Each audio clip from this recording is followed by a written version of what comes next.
जय श्री राम। जय श्री राम। अयोध्या संघर्ष की गाथा अष्टम अध्याय में आप सबका हार्दिक स्वागत। पिछले 7 अध्याय तक हमारे शो के मुख्य सूत्रधार राजकुमार सोनी जी, जो कि भाजपा के वरिष्ठ नेता भी हैं और एक लंबे समय से लगभग 41 वर्ष से भाजपा की राजनीति में सक्रिय हैं, जब से जनसंघ की स्थापना हुई थी। तो इनके मुखारबिंद से आप जान चुके हैं अब तक कि श्वाकु वंश, रघुवंश और गुप्त वंश, काफी वंश के बाद जो जैन धर्म है उसका भी प्रादुर्भाव और तीर्थंकर का उनके वो भी अयोध्या, और उसके पश्चात आते आते जो अयोध्या है वो मीर बांकी तक पहुंच गई। मीर बांकी के बाद जो हुआ वो कल तक आप जान चुके हैं कि 1885 में एक याचिका प्रथम बार दायर हुई अंग्रेजों की अदालत में, लेकिन उसे विचाराधीन नहीं किया गया। तो वास्तव में जो अयोध्या का संघर्ष था ये 1885 से प्रारंभ हो चुका था। जय श्री राम राजकुमार जी। जय श्री राम राजेश जी।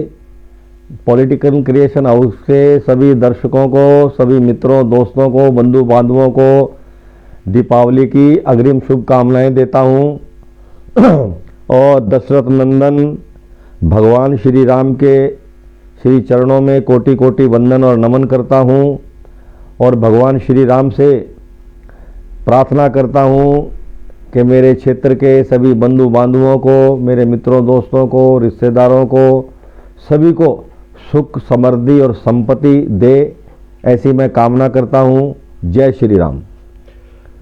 राजकुमार जी, एक बड़ी स्थिति पैदा हुई काफी वर्षों के बाद, क्योंकि 300 साल तो इसी में निकल गए मीर बांकी के आने के बाद, क्योंकि मंदिर रहा नहीं और ध्वस्त कर दिया गया उसे।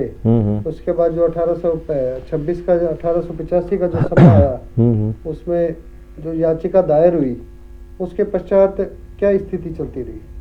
नहीं, उससे पहले थोड़ा मैं जिक्र और बताना चाह रहा था। कल मेरे को कुछ सिख श्रद्धालु मेरे मित्र मिले। नहीं, वो मेरे पास भी कुछ जो प्रश्न बीच में चल रहा है ब्रह्मकुंड साहिब का, वो जो सिख धर्म की आस्था है वहाँ पे, और ब्रह्मकुंड साहिब है वहाँ, पहली पातशाही, 9वीं पातशाही, 10वीं पातशाही, ये सब वहाँ चरण हुए, तप भी हुआ वहाँ पे। तो राजकुमार जी, जो ब्रह्मकुंड साहिब है तो गुरुद्वारा है, कैसा रूप है उसका? नहीं, एक्चुअली में क्या था कि जब पहले तो श्री गुरु नानक देव जी वहाँ आए थे, हरिद्वार से जगन्नाथपुरी जा रहे थे, तो 1510 से 1511 में आए, सरयू तट के किनारे रुके, वहाँ तप किया, रुके। ठीक है। उसके बाद 1668 में 9वीं पातशाही श्री गुरु तेग बहादुर जी वहाँ आसाम से आनंदपुर साहब जा रहे थे। ठीक है। तब वहाँ रुके थे। उन्होंने फिर एक ब्राह्मण सेवक को अपनी खड़ाऊ दी थी। वो खड़ाऊ आज भी गुरुद्वारा साहब ब्रह्मकुंड साहब में संरक्षित पड़ी है। अब आगे कार्यक्रम अपना बना है श्री अयोध्या जी जाने का, तो अपन वो श्रद्धालुओं को वो भी लाइव दिखाएंगे। अपन वो खड़ाऊ निश्चित तौर पर वहाँ पड़ी है। और उसके ठीक 4 साल बाद 1672 में माता गुजरी, परम पूजनीय माता गुजरी और उनके भाई थे कृपाल सिंह जी और प्रातः स्मरणीय 10वीं पातशाही श्री गुरु गोविंद सिंह जी। आप छोटे थे, आप भी श्री पटना साहब से आनंदपुर साहब जा रहे थे, तब श्री अयोध्या जी वो रुके थे। तो वहाँ 1846 में गुरुद्वारा साहब वहाँ स्थापित हुआ। उससे पहले वहाँ सरदार गुलाब सिंह जी मुख्य सेवक थे वहाँ जो गुरुद्वारे के। हाँ, गुलाब सिंह जी, क्योंकि मैं वहाँ शिलालेख लिखे हुए, उन पे सारा ये वृतांत वहाँ ब्रह्मकुंड साहब में लिखा हुआ है। तो सरदार गुलाब सिंह जी ने वहाँ इस काम की शुरुआत करी और उसके बाद उनके शिष्य थे शत्रुजीत सिंह, जिन्होंने ब्रह्मकुंड साहब गुरुद्वारा वहाँ बनाया 1846 में स्थापित करवाया। हाँ, निश्चित तौर पर वहाँ भी गुरु की वाणी का नित्य पाठ होता है। वो भी बड़ा पवित्र स्थान है। और वहाँ भी जो अयोध्या में जो भी श्रद्धालु राम भक्त जाते हैं वो हनुमानगढ़ी, कनक भवन और इसके अलावा भी जितने घाट, उसके अलावा ब्रह्मकुंड साहब गुरुद्वारा भी श्रद्धालु वहाँ मत्था टेकने जाते हैं। ये मैं निवेदन करना चाह रहा था। बाकी रही अब सबसे पहले फैजाबाद कोर्ट में 1885 में मैंने बताया ही था आपको कि हाँ, रघुवर दास जी ने एक मामला लगाया था और उनका कहना था कि बाबरी मस्जिद परिसर में हमें निर्माण की इजाज़त दी जाए, और उसके बाद वो याचिका खारिज हो गई थी। फिर आगे जब हम देखते हैं, इतिहास देखते हैं, तो 1934 में, ठीक है, 1934 में वहां सांप्रदायिक दंगे हुए श्री अयोध्या जी में, और उसमें बताया जाता है कि वो बाबरी ढांचे के जो गुंबद था या दीवार थी, वो उस समय टूट गई थी बाबरी ढांचे की। उसके बाद फिर ये मैटर वहां चलता रहा। फिर उसके बाद 1949 में विवादित ढांचे के बाहर केंद्रीय जो गुंबद है उसके अंदर रामलला की मूर्तियां रखी गई। अब इतिहास में ये भी है, प्रकट हुई हैं वहां मूर्तियां। तो फिर 1950 में वहाँ संत हुए हैं जिनका आज भी अपन कई बार समाचार पत्रों में, सोशल मीडिया में, इलेक्ट्रॉनिक मीडिया में, प्रिंट मीडिया में, परमहंस रामचंद्र जी दास। परमहंस रामचंद्र जी दास ने वहाँ रामलला की पूजा जारी रखने के लिए एक याचिका फैजाबाद कोर्ट में लगाई, परमहंस रामचंद्र दास। उसके बाद ये मामला चलता रहा, और फिर 1959 में निर्मोही अखाड़ा है, उन्होंने भी एक याचिका यह लगाई कि इस भूमि पर हमें अधिकार दिया जाए, राम जन्म, हाँ, कोर्ट में वो मामले चलते रहे। उसके बाद ये याचिकाएं लगती रही, हाँ, याचिकाएं लगती रही, और ये फिर जो समाधान नहीं हुआ, हाँ, समाधान नहीं हुआ। उसके बाद फिर ये मैटर जब चलता रहा, तो फिर बहुत लंबे समय के बाद, करीब 37 साल बाद, मुझे ध्यान आ रहा है कि 37 साल बाद 31 जनवरी 1981 को, नहीं, फिर क्या हुआ कि 1981 में उत्तर प्रदेश में सुन्नी वक्फ बोर्ड है, सुन्नी वक्फ बोर्ड, केंद्रीय सुन्नी वक्फ बोर्ड था, उन्होंने भी एक अदालत में याचिका लगाई और कहा भी इस भूमि का अधिकार हमें दिया जाए, ना कि निर्मोही अखाड़ों को दिया जाए। तो ये विवाद चलता रहा। उसके करीब 1959 के 37 साल बाद फिर 1986 में जब ये कहा जाता है कि राम मंदिर के ताले खोले गए, तो उस समय विश्व हिंदू ये भी कहा जाता है भी जो राम मंदिर को जो ताले हैं, हाँ हाँ, वो तत्कालीन प्रधानमंत्री थे जो भारत के, राजीव गांधी जी, उन्होंने खुलवाए थे। नहीं, आप ये देखो, मैं यही तो भ्रम दूर करना चाहता हूँ राजेश जी।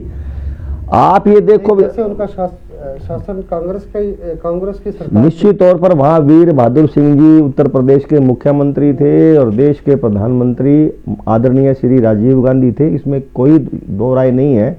लेकिन सवाल सबसे बड़ा ये कि कांग्रेस ने तो देश आजाद होने से लेके आज तक अभी राम मंदिर निर्माण में रोड़े अटकाए हैं। आप देखो, 15 वकील खड़े थे सुन्नी वक्फ बोर्ड के, सैयद साबुद्दीन कौन थे, ये सारे लोगों के पीछे कांग्रेस खड़ी रही है।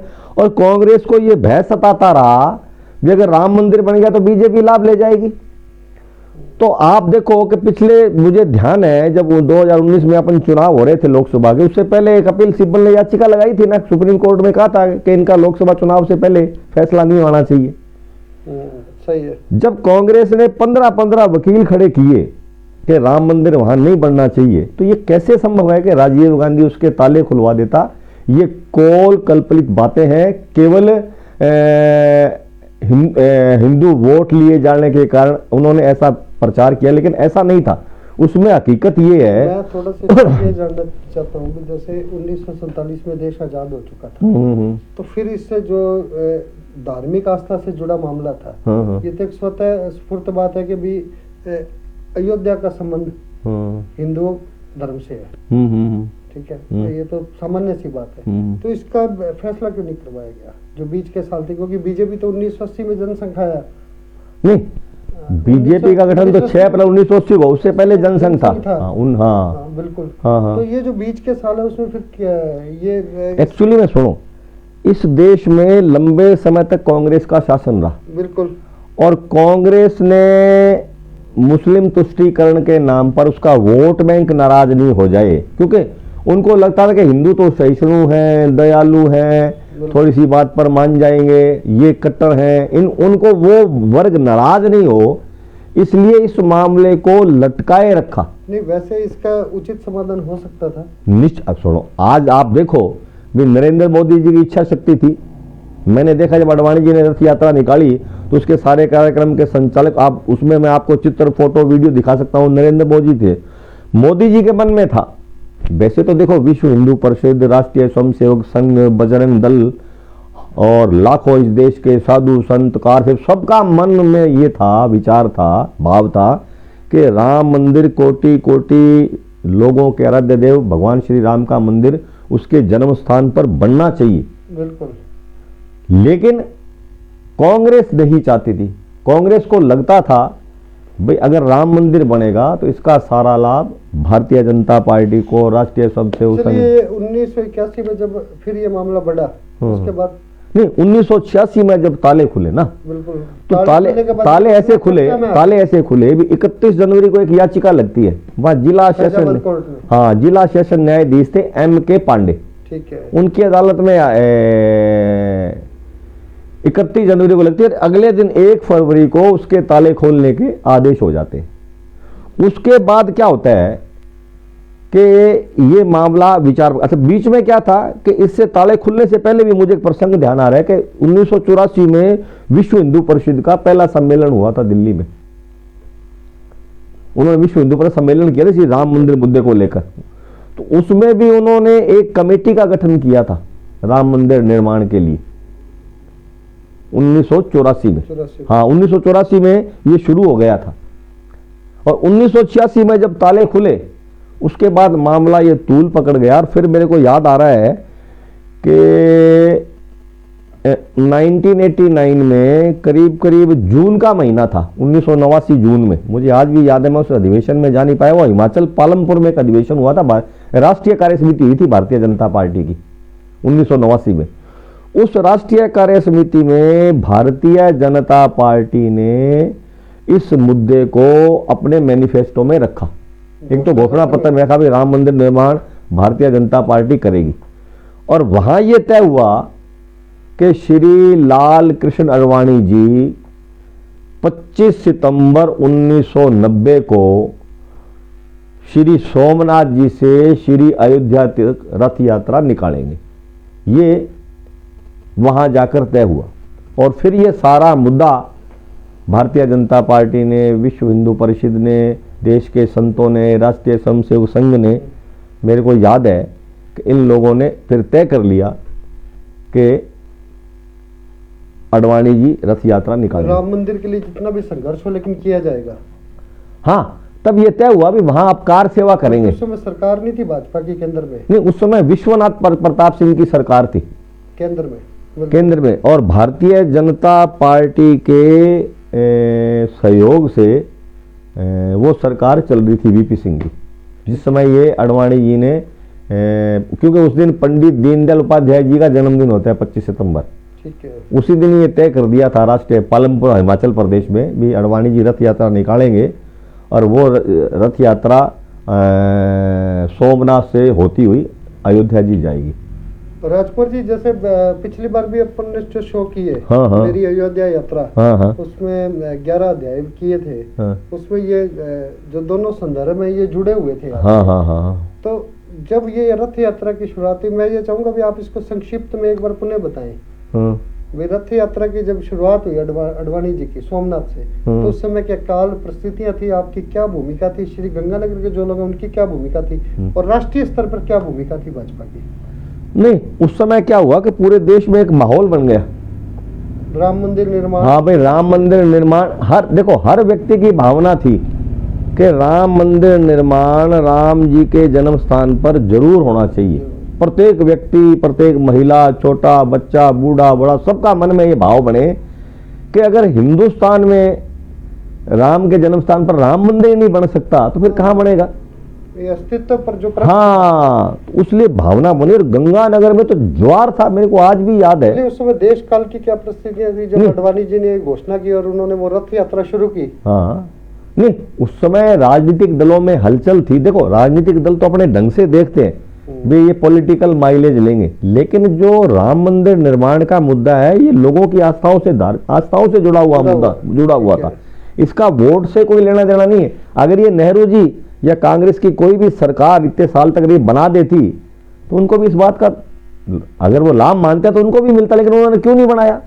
ये भी प्रश्न देश के सामने खड़ा है ना। आपके अनुसार जो उनकी तुष्टिकरण की नीति है, हाँ भाई, बनाने को तो वो भी बना सकते थे, बिल्कुल।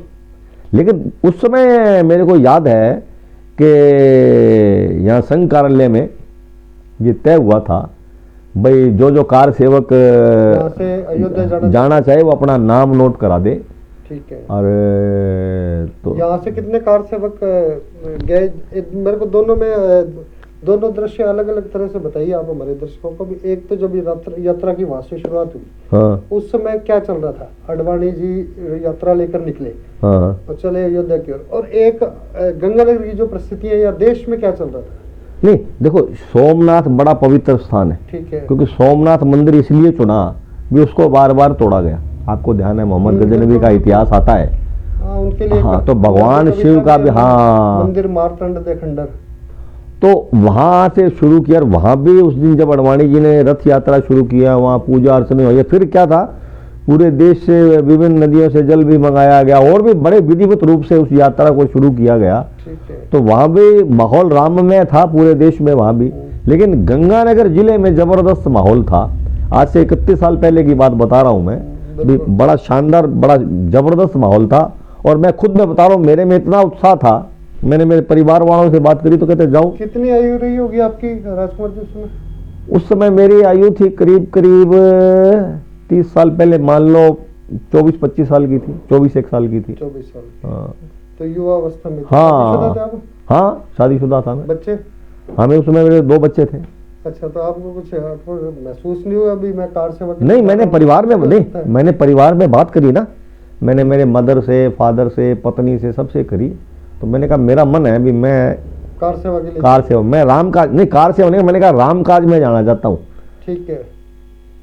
तो पिताजी ने कहा भी कितने दिन का कार्यक्रम है? मैं कहा जी हमें पहुंचने का। तो मैं कहा उन्होंने आपको कुछ ऐसा आभास भी था क्या भी जैसे ये आप राम काज के लिए जा रहे हैं, वो कार सेवा ही है? हाँ। तो उसमें कुछ जो दृश्य घटित हुए, क्या उसका आभास भी था आपको? ना, कुछ नहीं, बस ऐसा जोश था। दूसरा क्या था, 70 के आसपास हम सारे लोग थे। कौन कौन मुख्य लोग थे उस समय? उस समय यही थे, गौरी शंकर जी वकील हैं, उनके नेतृत्व में वो वाहिनी क्या संघ में वाहिनी बना देते हैं, वाहिनी प्रमुख उनको बनाया गया था। फिर पुराने लोग थे, श्याम जी, लक्ष्मण जी, सदाराम जी, चुनीलाल जी, छगन लाल जी, कन्हैया लाल जी, ख्याली राम जी, मैं, गिरधारी लाल जी। तो यूं करके एक लंबी फहरिस्त है। ठीक है। और उनमें से काफी लोग तो भगवान प्यारे हो गए, कुछ आज भी हैं कार सेवक। लेकिन उस समय जब मेरे को ध्यान है कि 21 अक्टूबर को गंगानगर से उद्यानाबा में वहां जाना, कार सेवा में जाने के लिए तय किया था। मैंने घर परिवार में चर्चा करी, ठीक है, तो सबने सहमति दी। बाकायदा घर वालों ने तिलक लगाकर, पूजा आरती उतार कर जिस ढंग में जा रहे हो। नहीं, मुझे ऐसा लग रहा था, मन में उत्साह और उमंग था। आपको कहीं से कहीं तक कुछ महसूस नहीं होता था? नहीं भी इतने लोग जा रहे हैं और जिस तरह से विवादित तो चल रहा है सब कुछ, नहीं, कुछ भी हो सकता नहीं, ये भय जरूर था कि समाचार पत्रों में जैसे आ रहा था कि मुलायम सिंह ने कहा था भी अयोध्या में परिंदा भी पर नहीं मार सकता, मैं कार सेवकों को घुसने नहीं दूंगा, ये आ रहा था सब। हाँ भाई, हाँ, सोशल मीडिया तो था नहीं, समाचार पत्रों में, रेडियो, जैसे मेरे पास, मैं रेडियो ले गया था जिसमें टॉर्च भी थी एक साइड में, और वो रेडियो का काम, दोनों काम करते थे। ठीक है। तो उससे खबरें सुनने थे, उस समय खबरें सुन लेते थे। ठीक है। हाँ, सोशल मीडिया का दौर नहीं था उस समय। तो मेरे को आज भी याद है कि उस समय 21 अक्टूबर को शाम को उद्यानाबा में हम सारे लोग गए थे। और आप देखो भाई, महावीर दल मंदिर से लेकर और स्टेशन तक महिलाओं ने, बड़े बुजुर्गों ने, सबने मालाएं डालकर, भजन कीर्तन गाकर, जैसे ढोलकी और छेने और वो चिमटे बजाते हैं, जुलूस बाकायदा राम धुन में, बड़े जैसे बारात टाइप से हमें सारों को लेके शहर में एक वातावरण बना, भगवान झंडे थे। और उसके बाद हमें स्टेशन पे चढ़ाया। और जैसे महिलाएं आज भी घर में अपने किसी बेटी को, दामाद किसी को रवाना करते, किसी को भी रिश्तेदार को, अपने परिजन को, तो वो टायर के ऊपर पानी डालते हैं, अपने एक ऐसा रिवाज बना हुआ है। बिल्कुल। वो इससे उसका उसका मकसद और तात्पर्य ये होता है, उद्देश्य भी ये इनकी यात्रा मंगलमय हो, कहीं विघ्न बाधा नहीं आए। तो वो सारे काम किए गए, ठीक है। बाकायदा ट्रेन पर तिलक लगाए गए और वो ओम मनाए, जो भी कर सकते थे, जैसे ट्रेन की पूजा की जाती है। ये 21 अक्टूबर का प्रवास। ये 21 अक्टूबर 1990 को हम यहाँ से गए थे। तो अगले जो नवम अध्याय है अयोध्या संघर्ष की गाथा को, उसमें हम राजकुमार जी से जानेंगे आगे का वृतांत और इनका वृतांत भी उस समय क्या हुआ अयोध्या में, जो कार सेवाएं दो ही है ना राजकुमार। हाँ, एक तो 30 अक्टूबर 1901, 6 दिसंबर 1992 को जब ये बाबरी तो ढांचा ध्वस्त किया गया आगे था। वाले जो अध्याय है उसमें हम जानेंगे और उसके बाद का जो प्रारूप है वो भी राजकुमार जी हमारे सम्मुख रखेंगे। तो बहुत बहुत आप सबका धन्यवाद और आपसे निवेदन है कृपया शो में ज़्यादा से ज़्यादा सहभागिता निभाएं और शो को शेयर भी करें और हमें प्रोत्साहित भी करें, और काफ़ी सारा प्रोत्साहन हमें मिल भी रहा है। और इसके लिए मैं राजकुमार सोनी जी का धन्यवाद भी करना चाहता हूं, क्योंकि ज्ञान के ये सागर हैं और ये हमारा भी सौभाग्य है कि हम एक बूंद के रूप में इनके साथ कार्य कर रहे हैं। मैं कहता सिया राम मैं सब जग जानी, करूं प्रणाम जोरी जुग पानी। जय श्री राम। मिलते हैं फिर से एक बार एक नए वीडियो के साथ, एक नए शो के साथ। पॉलिटिकल कृष्ण, उससे आपका राजेश अरोड़ा। जय श्री राम। जय हिंद, जय भारत। जय जय श्री राम।